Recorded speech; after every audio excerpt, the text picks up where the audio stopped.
Bonjour, et bien voilà, le temps spécial des fêtes est passé. Nous revenons au temps ordinaire, la couleur verte que portera maintenant le prêtre à la messe. Si tu te rappelles, nous avions déjà eu un petit morceau de temps ordinaire entre Noël et le carême. Eh bien nous reprenons. Ce dimanche sera donc le 11e dimanche du temps ordinaire. Alors si tu te rappelles, cette année, nous lisons l'évangile de Matthieu. Dans les premiers dimanches de ce temps ordinaire, nous avions découvert en quelque sorte le programme de Jésus, dans un long discours qu'on appelle habituellement le discours sur la montagne. Nous allons maintenant aborder pour quelques semaines les instructions de Jésus à ses disciples. Comme d'hab, tu trouveras le passage dans ton livre par le Seigneur. Tu pourras ainsi le relire tranquillement. Écoute. En ce temps-là, voyant les foules, Jésus fut saisi de compassion envers elles, parce qu'elles étaient désemparées et abattues comme des brebis sans berger. Il dit alors à ses disciples, « La moisson est abondante, mais les ouvriers sont peu nombreux. Priez donc le maître de la moisson d'envoyer des ouvriers pour sa moisson. » Alors Jésus appela ses 12 disciples et leur donna le pouvoir d'expulser les esprits impurs et de guérir toute maladie et toute infirmité. Alors encore une fois, nous entendons tout le soin de Jésus pour les foules qui viennent l'écouter. Ces foules dont on nous dit qu'elles ne savent plus trop où elles en sont, elles ne savent plus trop comment vivre leur vie.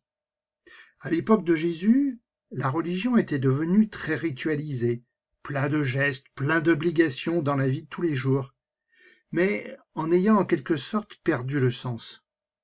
C'est un petit peu ce qui nous arrive aussi à nous maintenant. Beaucoup de nos personnes que nous rencontrons ne savent plus trop quoi faire de leur vie, ne savent plus trop quoi devenir.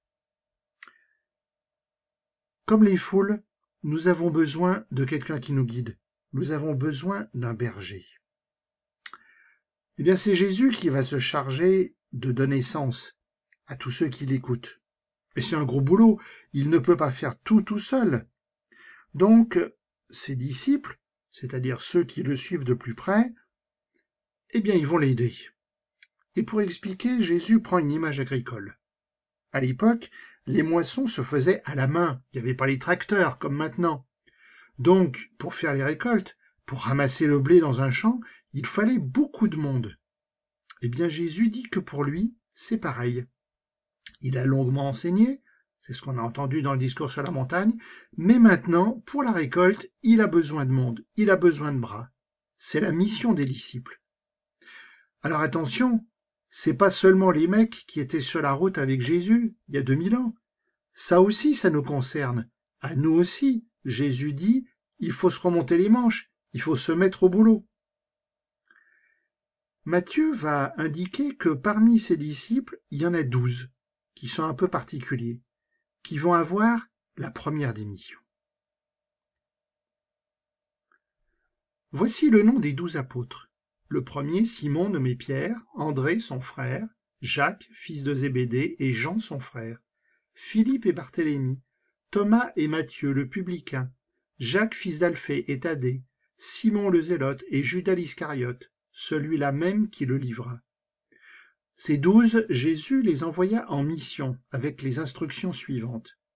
Ne prenez pas le chemin qui mène vers les nations païennes, n'entrez dans aucune ville des Samaritains. Allez plutôt vers les brebis perdues de la maison d'Israël. Sur votre route, proclamez que le royaume des cieux est tout proche. Guérissez les malades, ressuscitez les morts, purifiez les lépreux, expulsez les démons. Vous avez reçu gratuitement, donnez gratuitement. Alors déjà, c'est très précis. Ces 12, c'est pas n'importe qui. Ils sont bien connus, ils sont identifiés par leur nom. Et ils représentent un peu tous les états de la société.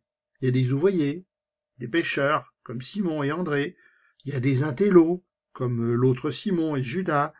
Il y a des fonctionnaires, comme Matthieu. Et en plus, c'est un collabo qui travaille pour les Romains. Donc, un petit peu tous les aspects de l'humanité. Pas forcément des types super. Et Jésus les envoie, tout de suite. Pourtant, on pourrait dire que ce sont des novices, Il n'y a pas si longtemps qu'ils suivent Jésus.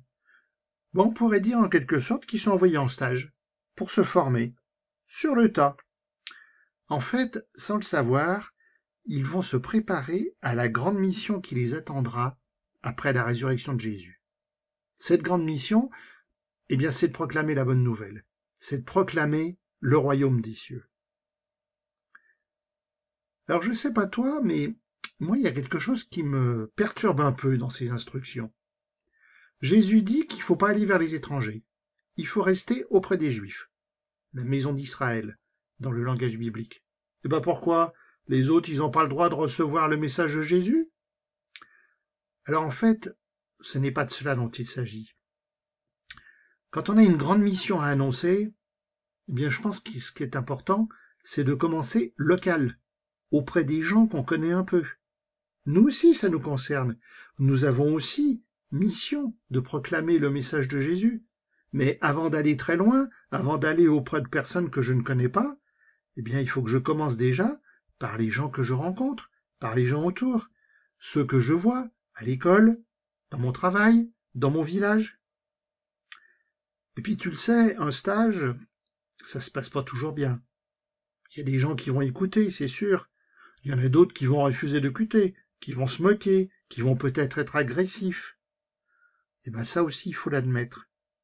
Notre mission, c'est annoncer, c'est proclamer, mais en face, les gens ont la liberté d'écouter, ont la liberté d'entendre ou non. En tout cas, Jésus le dit à ses disciples, il nous le dit aussi. Ce boulot-là, c'est obligatoire. Nous avons entendu la parole de Dieu, et cette parole, nous l'avons reçue gratuitement. On n'a pas payé pour ça. Eh bien, c'est à nous maintenant d'annoncer, et d'annoncer tout aussi gratuitement. Je ne vais pas demander de l'argent aux gens pour leur parler de Jésus, pour témoigner de Jésus. On y va? Allez, on se remonte les manches, au boulot. Jésus, aide-moi à porter du fruit et à vivre comme un témoignage pour ceux qui ne te connaissent pas. Ouvre le cœur des non-croyants, afin qu'ils puissent voir la lumière de ta bonne nouvelle. Que dans ma salle de classe, dans mon lieu de travail, les gens puissent te voir par ma vie, par mes paroles, par mes gestes. Pardonnez-moi pour les moments où j'ai échoué à être patient et à persévérer. Aide-moi à continuer à prier et à ne pas abandonner. Merci de changer des vies, et en premier, la mienne. Amen.